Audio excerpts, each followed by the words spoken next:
यानंतर आपल्या समोर अतिशय सुंदर आणि देखणं व्यक्तिमत्व की ज्यांच्याकडे पाहिल्यानंतर खऱ्या अर्थाने जीवन कसं जगावं खूप काही गोष्टी प्रेरणादायी गोष्टी आहेत आणि त्यांच्याकडे पाहिल्यानंतर कधी त्यांच्या चेहऱ्यावरती ताण आणि तणाव दिसत नाही आणि खूप कमी वयामध्ये त्यांनी नाशिक सारख्या ऐतिहासिक असलेल्या शहरामध्ये 21व्या वर्षी त्यांनी स्वतःचं 25 ते 30 लाखाचं घर घेतलं आणि LIC क्षेत्रामध्ये खूप चांगल्या पद्धतीने इन्शुरन्स क्षेत्रामध्ये काम करतात। तर माणसाला त्याचं जीवन सुरक्षित करण्यासाठी त्याने निश्चितच काही ना काहीतरी प्रयत्न केले पाहिजे।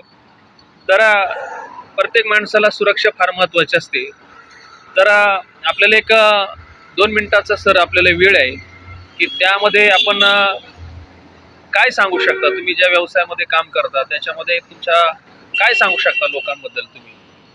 नमस्कार मित्रांनो, माझं नाव संजय निकम।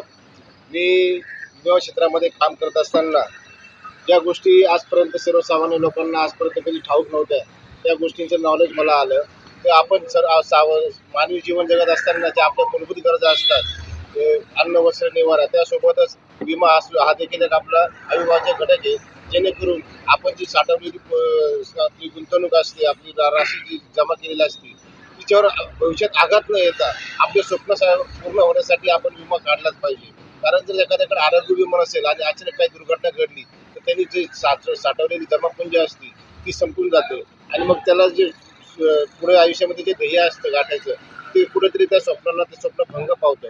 मग त्यासाठी मित्रांनो सांगतो की आपण आपल्या आयुष्यामध्ये वाहन विमा असू द्या, आपलं जीवन विमा असू द्या किंवा आरोग्य विमा असू द्या, त्या तिन्ही क्षेत्रामध्ये तिन्हीमध्ये भले छोटे छोटे जे मोठे विमा नका घेऊ, पण तुम्ही सुरुवात छोट्यापासून करा।